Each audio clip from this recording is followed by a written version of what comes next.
Welcome to the Celebrate Brave podcast, the podcast for women in and around the tech industry. Every week, we dive into the conversations, frameworks, and best practices to help you stress less, work less, and earn a lot more. My name is Nicole Steinbach, your host and the International Bravery Coach for Women in Tech. Let's go. Hey there, Women in Tech. Welcome back. Today is our last element for right now for the clarity part of the Build Your Brave framework. The Build Your Brave framework has, of course, 3 parts: clarity, momentum, and accountability.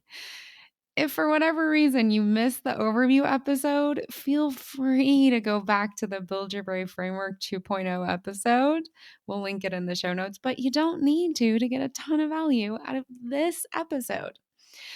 So the piece of the Build Your Brave Framework, clarity, at the end, it's like you set clear, specific goals, and then you share them with people around you. And today we're talking about the Career Board of Advisors. This is the part of, and you tell the people around you. This builds on top of the self-concept design work we already covered, as well as the SMART goal. So, how do you know that you need to do work on your Career Board of Advisors? Well, the biggest one is if you're saying to yourself, what the heck is a Career Board of Advisors? Career Board of Advisors, it's the group of people you entrust as your mentors, your sponsors, your advisors. These are the people who invest in your career. These are people that you trust. These are people who see the best in you, potential in you, and help you develop it. Now, this may be a little controversial, but I'll tell you, I haven't always liked every member of my Career Board of Advisors, but they did see potential in me, and I knew I could learn from them. So hold that loosely. All right. So, what are some other problems, some other times, some other symptoms that you really need your Career Board of Advisors? Are you making the same mistakes over and over again? Are you making simple errors because you just don't know better? Do you feel alone? Do you feel like you have no one to turn to really talk to and discuss professional topics, professional situations, skill building, questions? Do you not get a heads up of incoming opportunities? If you're seeing opportunities get snatched up that could have been perfect for you, you are missing a Career Board of Advisors. And the last one, and super powerful, if you aren't constantly getting stretched and encouraged towards your SMART goal into your self-concept, you need a Career Board of Advisors. And you may just need to shift it up a little bit or nurture it a little bit more. So, how do you establish and how do you nurture the best Career Board of Advisors for you? Well, first, you got to know your self-concept. You got to have a SMART goal, because here's what you do. You do a gap analysis. You take your SMART goal, you take your self-concept. Let's say that you need to become way more confident and assertive so that you can reach your SMART goal of being identified as a high potential. Then you need to have a mentor 1, 2, 3 who are the type of assertive, the type of confident that you want to be. That's also true for technical skills, conflict skills, crucial conversation skills, leadership skills, interpersonal skills, functional areas, growth areas, company size, regional, global, local, all of these things. You've got to get clear on your gaps, your relationship gaps, your skill gaps. And when you have that gap analysis complete, or what you think is complete, then you start filling those gaps in with names. First the gaps, then the names. Who do you already know that can support you with working globally or becoming more confident or getting into an even better manager position or? You start mapping people you already know into those slots. And in my experience with all my clients, there's always empty spots. Always. So you start to work over time to identify people who can step into that gap for your career board of advisors.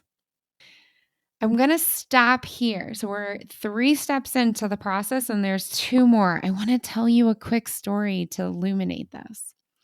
So career board of advisors, as I got more and more into executive, more into communications, more into leadership and delegation, I had a very specific group of people who were my type of confident, people who were fantastic managers and known for developing people up and then out of their teams into that individual's goal. I wanted to be like that. And that served me so well. But I felt this itch. I felt this need to grow as a human. I felt this need to be even more integrated with my values and my purpose. But I didn't know who could be on my career board of advisors to do that. It sounds so fluffy. But when I sat down and I did this work, I realized that there were 2 people already in my life who I experienced as living in their purpose, living in their values, having amazing careers, and building incredible lives with families by their own design and hobbies. So I approached them both and I explained and I said, I know this isn't super concrete. This has been my career path. I really would love to have some sort of mentoring relationship with you, meet semi regularly. Would you be open to that? Both of them, thank goodness, said yes. One of them said, yeah, but only if it's a peer, because I just love these aspects of your career. My career is very global. My career was very matrixed, and I loved that. I was a director and seldom had direct reports, was the best. So I was constantly leading people, but I didn't have to manage them. It was awesome, right? So we did a peer exchange.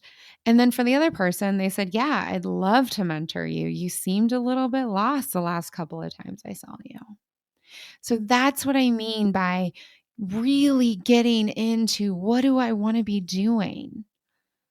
What's my SMART goal? Who do I want to become? Identifying a gap and then identifying people who could fill that gap. So, step 4, I kind of touched on in my story, is that you get to work building the relationships for your career board of advisors, asking them specifically, can you support me in this goal I have? Can you give me the time? What kind of standards can we have? And not everyone's going to say yes. Some are going to say, I'm so busy. I just can't give you the time that you deserve. Or actually, that goal isn't something I feel comfortable mentoring anyone on. Or I'm so honored you asked me, but I think somebody else could do a much better job. But that's how you start to staff in. And then over time, you nurture them. With some of your mentors, I've had mentors that I talk to once a quarter. I've had a sponsor I literally talk to once every 6 months. We did a quick check in, and then he would take my name into all kinds of rooms. Other people, every single week. especially the more junior you are, or your goal is more ambitious, or there's just some really big areas of growth.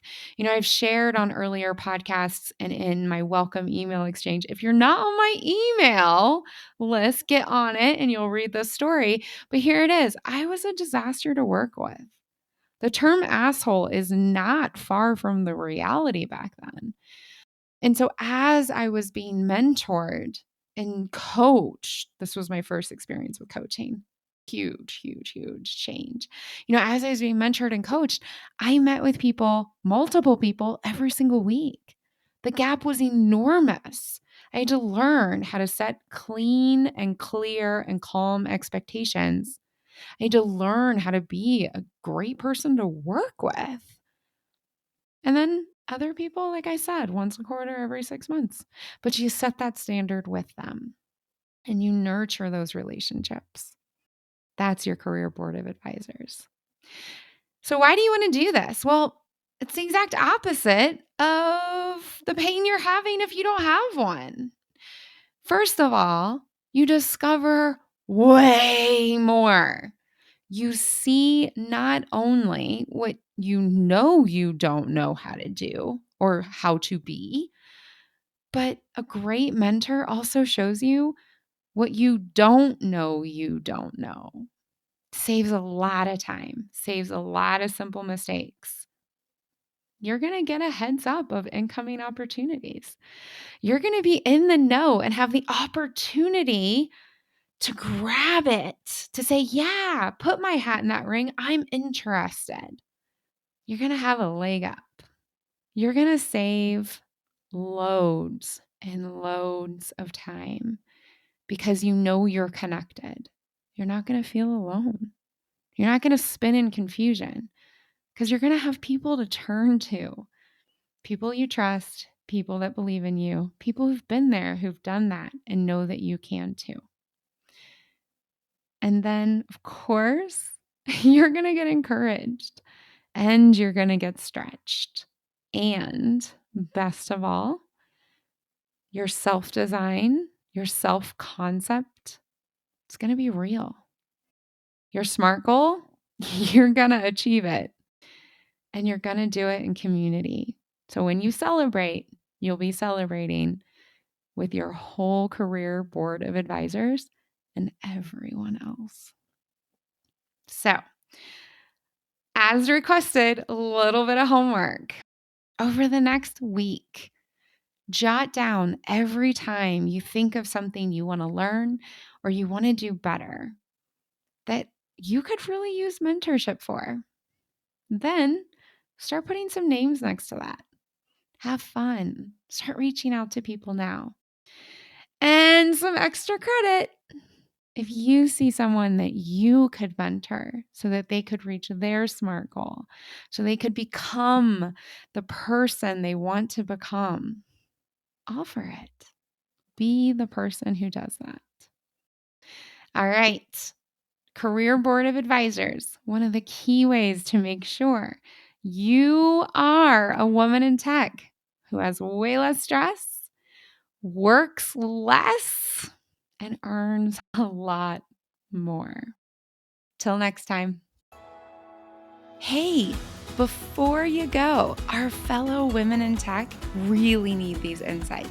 So do them a favor, pop on over and leave a rating and a review on your favorite podcast platform. Help them find the Celebrate Brave podcast.